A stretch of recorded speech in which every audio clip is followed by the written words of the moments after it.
Viewers 23 जुलाई को finance minister Nirmala Sitharaman ने budget 2024 को लेके का 140 करोड़ जनता के साथ जो मनमानी किए है वो मनमानी के ऊपर ध्रुव राठी ने एक वीडियो बनाया। वीडियो आप आखिर तक देखोगे तो आपको बहुत कुछ सीखने को मिलेगा, समझने को मिलेगा। इसीलिए मेरा रिक्वेस्ट है ये वीडियो आप आखिर तक देखिए। बड़े से बड़ा मोदी समर्थक भी अपना गुस्सा जाहिर करने लगा सरकार के खिलाफ। देखकर ऐसा लगता है कि सारी टैक्स वसूली ये सरकार मिडिल क्लास लोगों से करती है और जो इनके करोड़पति अरबपति दोस्त होते हैं उनको सिर्फ फायदे ही फायदे दिए जाते हैं। इस आर्टिकल को देखिए दोस्तों, इनकम इनइक्वालिटी की इतनी बुरी हालत ब्रिटिश राज के समय भी नहीं थी। नमस्कार दोस्तों, 23 जुलाई को फाइनेंस मिनिस्टर निर्मला सीतारमण ने प्रेजेंट किया बजट 2024 और जो नेगेटिव रिएक्शन जनता की तरफ से देखने को मिला इस बजट को लेकर वो अलग ही लेवल का था। बड़े से बड़ा मोदी समर्थक भी अपना गुस्सा जाहिर करने लगा सरकार के खिलाफ। इन ट्वीट्स को देखिए। 17 जून तक जो लोग कह रहे थे कि हमें तो डिक्टेटर मोदी देखना है, 23 जुलाई तक आते आते ये कहने लगे प्लीज हमें भिखारियों की तरह ट्रीट मत करो। 9 जून तक जो लोग कह रहे थे now I can die peacefully, 23 जुलाई तक आते आते कहने लगे worst government I have seen in terms of tax issue.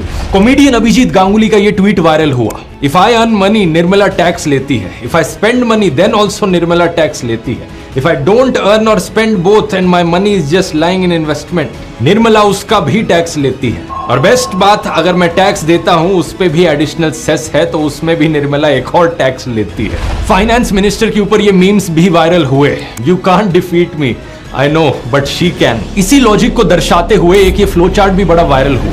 जो भी आपको सैलरी मिलती है आप उस पर 30% डायरेक्ट टैक्स पे करते हो। बचे हुए पैसे को अगर आप इन्वेस्ट करते हो और इन्वेस्टमेंट में अगर आप जल्दी से पैसा कमा लेते हो तो आप 20% टैक्स पे करते हो। स्लोली पैसा कमाते हो तो 12.5% टैक्स, और अगर आपका नुकसान तो नुकसान आपका है। दूसरा, अगर आप अपने पैसे को खर्च करने चलते हो तो जीएसटी के हिसाब से बेसिक आइटम्स पर 12% टैक्स भरते हो, काइंड ऑफ फैंसी आइटम्स पर 18% टैक्स और लग्जरी आइटम्स पर 28% टैक्स। सवाल यहां ये उठता है कि क्या ये बजट सही में इतना बुरा है? आइए आज के वीडियो में दोस्तों इसे गहराई से समझते हैं।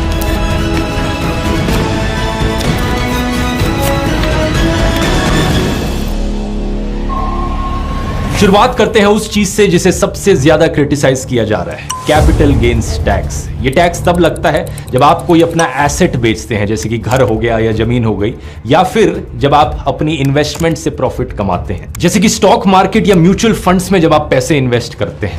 कैपिटल गेन्स टैक्स को 2 हिस्सों में डिवाइड किया जाता है। अगर आप किसी चीज को खरीद बेच रहे हैं 1 साल से कम के पीरियड में तो उसे शॉर्ट टर्म कहा जाता है, और जो टैक्स तब लगता है उसे short term capital gains tax कहा जाता है। शॉर्ट में कहा जाए तो STCG।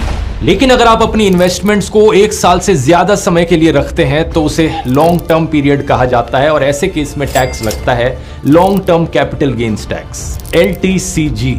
अब इस नए बजट में सरकार ने क्या किया है, इन दोनों टैक्सेस को बढ़ा दिया है। Short term capital gains tax को बढ़ा दिया गया है 5% से, पहले 15% होता था, अब 20% कर दिया गया है। और long term capital gains tax को बढ़ा दिया गया है 2.5% से, पहले 10% होता था, अब ये 12.5% पर है। लेकिन इस केस में सरकार ने एग्जेम्पशन को भी बढ़ा दिया है। पहले 1 लाख की एग्जेम्पशन होती थी, अब ये 1.25 लाख की एग्जेम्पशन कर दी गई है। यानी कि 1 साल में अगर आपका प्रॉफिट 1.25 लाख से नीचे है तो आपको ये टैक्स नहीं भरना होगा। अब जाहिर सी बात है, जो भी लोग स्टॉक मार्केट और म्यूचुअल फंड्स में अपने पैसे को इन्वेस्ट करते हैं वो लोग गुस्सा है सरकार से, क्योंकि उनके लिए सीधे तौर पर ये नुकसानदायक है। इसके अलावा जो लोग फ्यूचर्स और ऑप्शंस में ट्रेडिंग करते हैं उनके लिए भी बड़ी बुरी खबर है। इनकी ट्रेडिंग पर एक सिक्योरिटीज ट्रांजैक्शन टैक्स लगाया जाता है। फ्यूचर्स पर पहले ये टैक्स हुआ करता था 0.0125% ऑफ द ट्रांजैक्शन वैल्यू, अब ये बढ़ाकर 0.02% कर दिया गया है।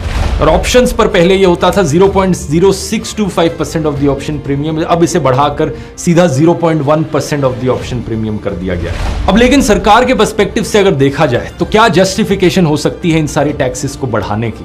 इसका जवाब छुपा है दोस्तों शायद से इकोनॉमिक सर्वे 2023-24 में। इकोनॉमिक सर्वे अगर आप नहीं जानते, एक एनुअल रिपोर्ट होती है, हर साल इसे प्रेजेंट किया जाता है बजट के आने से पहले, और इसे बनाया जाता है economics division of the department of economic affairs के द्वारा under the guidance of India's chief economic adviser. Finance minister Nirmala Sitharaman ने 22 जुलाई को बजट से 1 दिन पहले इस इकोनॉमिक सर्वे को पार्लियामेंट में प्रेजेंट किया था। इस सर्वे के अगर पेज नंबर 65 पर देखोगे तो लिखा हुआ है, if equity market claims on the real economy are excessively high it is a harbinger of market instability rather than market resilience. Simple शब्दों में कहा जाए तो इनका कहना है कि स्टॉक मार्केट का एक बबल सा बन रहा है और अगर मार्केट के क्लेम्स बहुत ऊंचे होते हैं तो उससे मार्केट इंस्टेबिलिटी होती है। कमाल की बात देखो दोस्तों कि अभी तक जब भी सरकार को क्रिटिसाइज किया जाता था इकोनॉमी, बेरोजगारी, इन्फ्लेशन जैसे मुद्दों पर, ये कहते थे कि स्टॉक मार्केट की तरफ देखो, स्टॉक मार्केट तो कितना ऊपर जा रहा है। अगर स्टॉक मार्केट ऊपर जा रहा है तो डेवलपमेंट हो रही है देश में। लेकिन अब कहा जा रहा है कि स्टॉक मार्केट का ऊपर जाना कोई इंडिकेटर नहीं है। अगर स्टॉक मार्केट ज्यादा ही ऊपर जा रहा है तो उससे मार्केट इंस्टेबिलिटी हो सकती है। क्लियरली सरकार इस चीज को यहां डिस्करेज करना चाहती है, स्पेशली फ्यूचर्स और ऑप्शंस की ट्रेडिंग, जो कि मेरी राय में भी बहुत रिस्की चीज है। बहुत सारे लोग जो इस चीज को ढंग से समझते तक नहीं, वो अपनी लाइफ सेविंग्स का लाखों रुपयों का नुकसान करार डालते हैं पैसे के लालच में आकर। एक बड़ी इंटरेस्टिंग चीज इस बजट में यह देखने को मिली कि सरकार ने अपने इकोनॉमिक सर्वे में बेरोजगारी की समस्या पर डिटेल में बात करी है और कुछ सॉल्यूशंस भी सजेस्ट किए हैं। इन्होंने क्लियरली लिखा है कि साल 2030 तक हर साल हमें 78.5 लाख जॉब्स क्रिएट करनी पड़ेंगी। पेज नंबर 158 पर इस रिपोर्ट की इन्होंने एडमिट किया है कि हर 2 में से 1 इंडियन ग्रेजुएट अनएम्प्लॉयबल है क्योंकि सफिशिएंट स्किल्स ही नहीं है लोगों के पास। CMIE डेटा के अनुसार अनएम्प्लॉयमेंट रेट 20 to 24 के एज ग्रुप में 44.49% तक पहुंच चुका है अर्ली 2024 में। इसी रिपोर्ट में आर्टिफिशियल इंटेलिजेंस की भी बात करी गई है। लिखा है कि कैसे आर्टिफिशियल इंटेलिजेंस की वजह से बहुत बड़ी अनसर्टेनिटी क्रिएट होती है। हर स्किल लेवल पर, चाहे लो स्किल लेवल का वर्कर हो, हाई स्किल लेवल का वर्कर हो, उन सब की नौकरियों पर अनसर्टेनिटी देखने को मिलती है आर्टिफिशियल इंटेलिजेंस के आने से। इन्होंने साफ शब्दों में लिखा, AI is the biggest disruption for the future of work. यहां पर दोस्तों अगर आप अपने आप को अपस्किल करना चाहते हो आर्टिफिशियल इंटेलिजेंस की फील्ड में, तो मैं अपना ChatGPT कोर्स रेकमेंड करना चाहूंगा।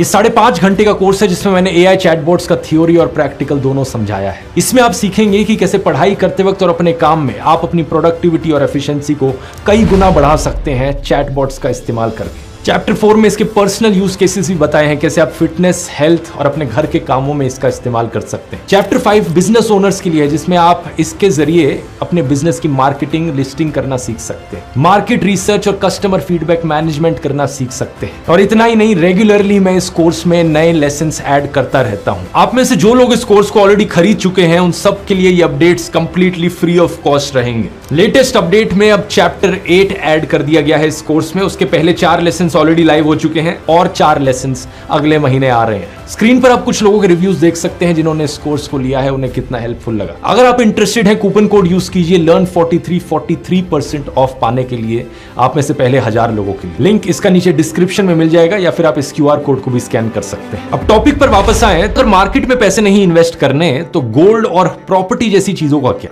इन चीजों को नॉन फाइनेंशियल एसेट्स कहा जाता है। चाहे आपने जमीन खरीदी हो या घर हो या कोई अपार्टमेंट हो, नॉन फाइनेंशियल एसेट्स पे लगने वाला long term capital gains tax ऊपर से अगर आप देखोगे तो सरकार ने एक्चुअली में कम कर दिया है। पहले ये 20% हुआ करता था, अब ये सिर्फ 12.5% है। आप सोचोगे तो अच्छी खबर होनी चाहिए, लेकिन इसके साथ साथ सरकार ने इंडेक्सेशन के बेनिफिट्स हटा दिए। इंडेक्सेशन का मतलब है कि आपके प्रॉपर्टी के प्राइस पर लगने वाले कैपिटल गेन्स टैक्स को इन्फ्लेशन को अकाउंट में लेकर कंसीडर किया जाएगा। यानी कि आज से 20 साल पहले अगर आपने 20 लाख का कोई मकान खरीदा था और इन्फ्लेशन से एडजस्ट करके उस 20 लाख की कीमत आज के दिन 60 लाख रुपए हो जाती है, तो आपको टैक्स कम देना पड़ेगा क्योंकि उस 60 लाख की वैल्यू को बेसलाइन की तरह कंसीडर किया जाएगा, उससे आपका प्रॉफिट निकाला जाएगा। यह होती है इंडेक्सेशन। लेकिन अगर इंडेक्सेशन को हटा दिया जाए तो उस 20 लाख की कीमत आज भी 20 लाख रुपए ही कंसीडर करी जाएगी, वो बेसलाइन बन जाएगा और आपको टैक्स उतनी एक्स्ट्रा रकम पर देना पड़ेगा। सरकार ये क्यों कर रही है, इसके पीछे एक कारण बताया जा सकता है कि सरकार प्रॉपर्टी प्राइसेस में स्पेक्यूलेशन नहीं चाहती। मनोज तिवारी का ये इंटरव्यू याद है आपको? इस क्षेत्र के हर घर की कीमत 3 गुना कर दें। ये इलेक्शन के टाइम पर मनोज तिवारी ने इंटरव्यू दिया था जिसमें वो बड़े खुशी खुशी कह रहे थे कि मोदी 3.0 के आने के बाद अपनी कॉन्स्टिट्यूएंसी में वो हर प्रॉपर्टी की कीमत 2 से 3 गुना बढ़ा देंगे। पर ये तो गलत हो जाएगा।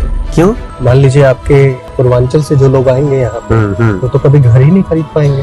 थोड़ा इसमें कंफ्यूज हो रहा हूँ मैं शायद। अब देखो, मनोज तिवारी जैसे लोगों के लिए तो इसमें फायदा है। जिन लोगों के पास इतना पैसा है कि उन्होंने 2, 3, 4, 5 प्रॉपर्टीज खरीद रखी हैं, प्रॉपर्टी बेचकर वो अपना धंधा चलाते हैं, वहां से उन्हें प्रॉफिट मिलता है। लेकिन जो बात इन्होंने सोची नहीं वो ये कि जो लोअर मिडिल क्लास लोग हैं, जिनके पास खुद की प्रॉपर्टीज नहीं है, जो घर खरीदना चाह रहे हैं अपने लिए, एक पहला घर खरीदना चाह रहे हैं, उनके लिए तो ये चीज नुकसानदायक है, क्योंकि उनके पर्सपेक्टिव से प्रॉपर्टी के प्राइसेस इतने ऊपर जाए जा रहे हैं कि वो अफोर्ड ही नहीं कर सकते घर खरीदना।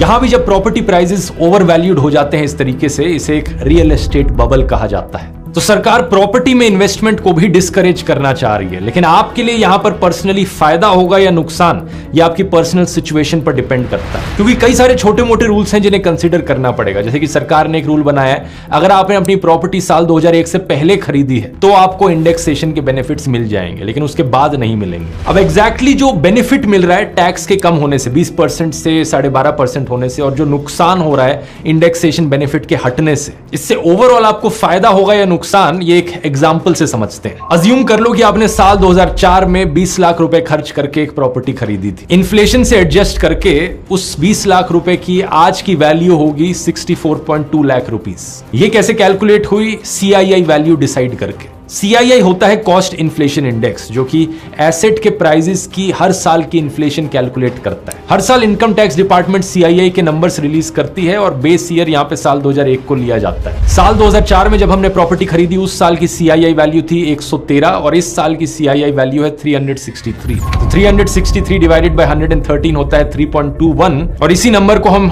मल्टीप्लाई करेंगे अपनी 20 लाख रुपए की कॉस्ट से इन्फ्लेशन एडजस्टेड वैल्यू निकालने के लिए अपने घर की आज के दिन। अब ये घर कितने में बिकता है? Centre for social and economic progress की स्टडीज के अनुसार हाउसिंग प्राइसेस इंडिया में 9.3% के एनुअल रेट से बढ़ते रहे हैं 1991 से लेकर 2021 के बीच में। अगर हम यही ट्रेंड अज्यूम कर लें तो इस घर का सेलिंग प्राइस हो जाएगा आज के दिन 1.24 करोड़ रुपीस।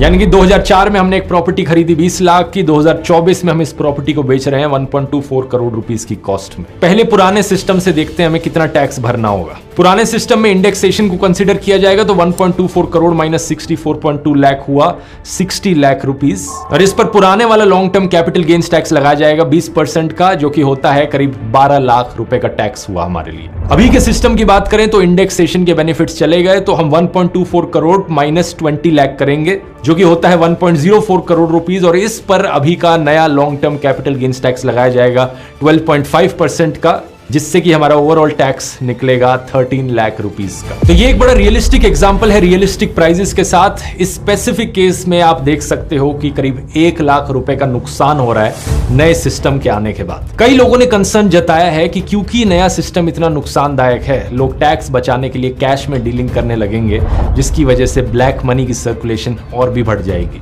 और सबसे ज्यादा नुकसान तो उन लोगों को होगा जिन्होंने पिछले 23 सालों में डिलेड प्रोजेक्ट्स में इन्वेस्टमेंट करी है। कई सारे ऐसे हाउसिंग प्रोजेक्ट्स हैं, सोसाइटीज हैं, जहां पर लोगों ने अपार्टमेंट्स खरीदे लेकिन वो बने ही नहीं, 5-10 साल डिले हो गए, और अनलेस उन प्रॉपर्टीज का प्राइस एकदम से ड्रास्टिकली बढ़ जाए, इन लोगों को तो और भी ज्यादा नुकसान होगा। बस इकलौता फायदा इस पॉलिसी का जो सरकार उम्मीद कर सकती है वो ये कि प्रॉपर्टी प्राइसेस में जो स्पेक्यूलेशन देखी जा रही है वो कम होगी, प्रॉपर्टी प्राइसेस इतनी तेजी से नहीं बढ़ेंगे, और शायद लोअर मिडिल क्लास लोगों को घर अफोर्ड करने का एक मौका मिल पाएगा।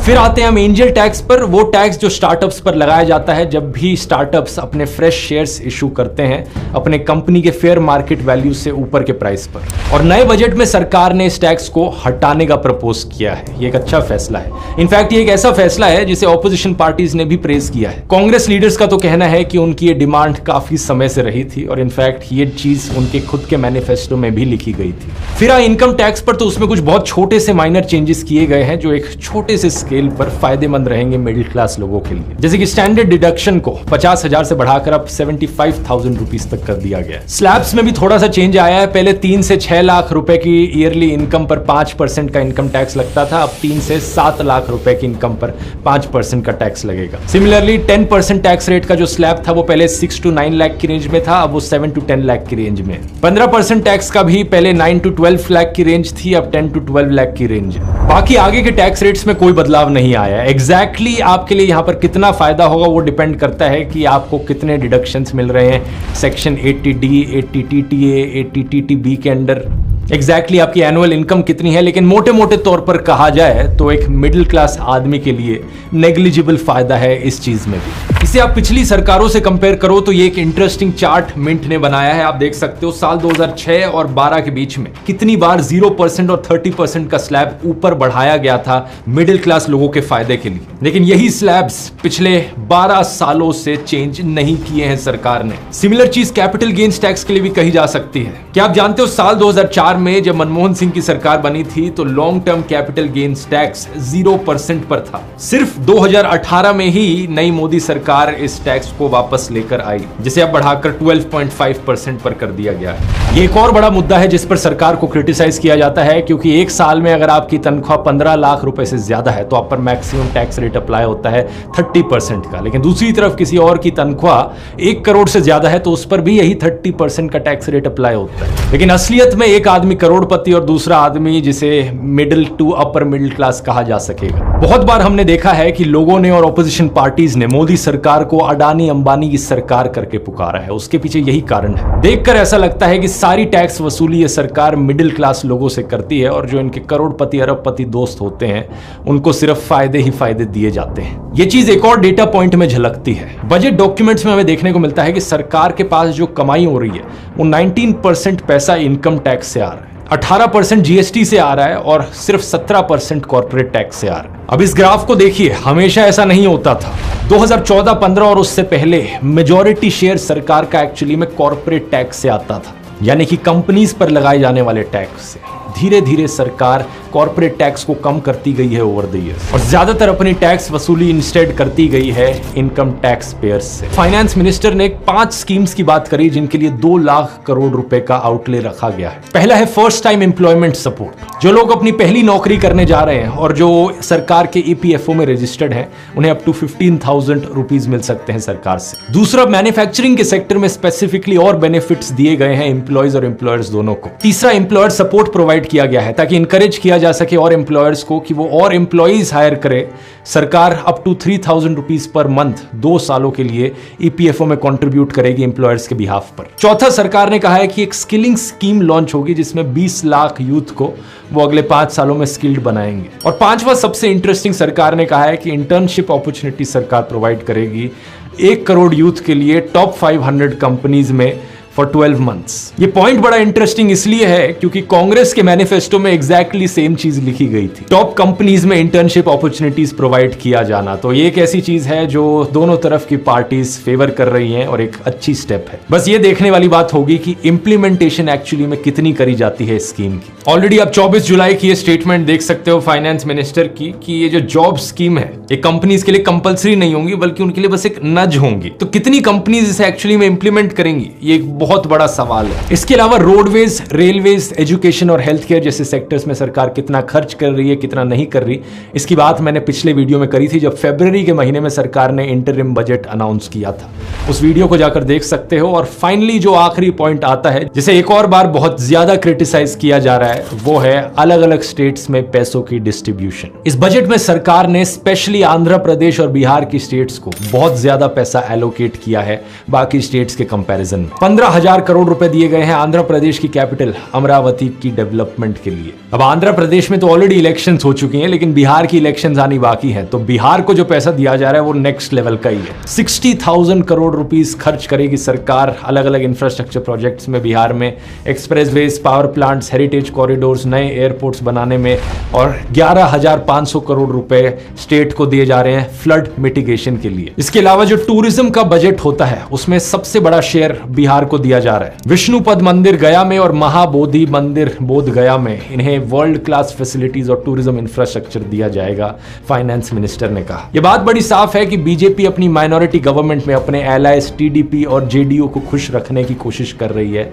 इतना सारा पैसा इन 2 स्टेट्स को एलोकेट करके। यही कारण है कि leader of opposition Rahul Gandhi ने इस बजट को कुर्सी बचाओ बजट बुलाया। एक समय पर बीजेपी की सरकार इसी तरीके से फेवर किया करती थी गुजरात और उत्तर प्रदेश की स्टेट्स को और बाकी स्टेट्स को इग्नोर किया जाता था, लेकिन अब फोकस शिफ्ट हो गया है आंध्र प्रदेश और बिहार पर। इस चीज पर ढेर सारे मीम्स भी बने हैं जो कि आप स्क्रीन पर देख सकते हो। ऐसे कंक्लूजन में आपको देश में बढ़ रही इनकम इनइक्वालिटी का ये चार्ट दिखाना चाहूंगा, जिसमें आप देख सकते हो कि ओवर द ईयर्स जैसे अमीर लोग और अमीर होते गए हैं, गरीब और गरीब होते गए हैं, और पिछले 10 सालों में, इनफैक्ट पिछले 20 सालों में ये सिचुएशन बद से बदतर ही होती गई है। टॉप 10% लोगों का शेयर पूरे देश के इनकम में बढ़ता गया है और मिडिल क्लास का जो शेयर था वो नीचे ही गिरता गया है। इस इशू को एड्रेस करने के लिए ये जरूरी है कि सरकार मिडिल क्लास लोगों की ग्रोथ पर फोकस करे। छोटे बिजनेसेस को प्रमोट किया जाए, बड़ी बड़ी कॉर्पोरेट कंपनीज को प्रमोट करने की जगह अपने अरबपति मित्रों पर टैक्स बढ़ाया जाए, मिडिल क्लास लोगों पर टैक्स बढ़ाने की जगह। मुझे तो समझ में नहीं आता कि क्या हो जाएगा सरकार अगर थोड़ी सी और वसूली कर लेगी अपने अरबपति लोगों से। वो अपनी 5,000 करोड़ रुपए की शादियों में 100-200 करोड़ रुपए कम खर्च कर पाएंगे। देश में 1-2 एयरपोर्ट उन्हें कम मिलेंगे और कुछ 2-3 जंगल बच पाएंगे।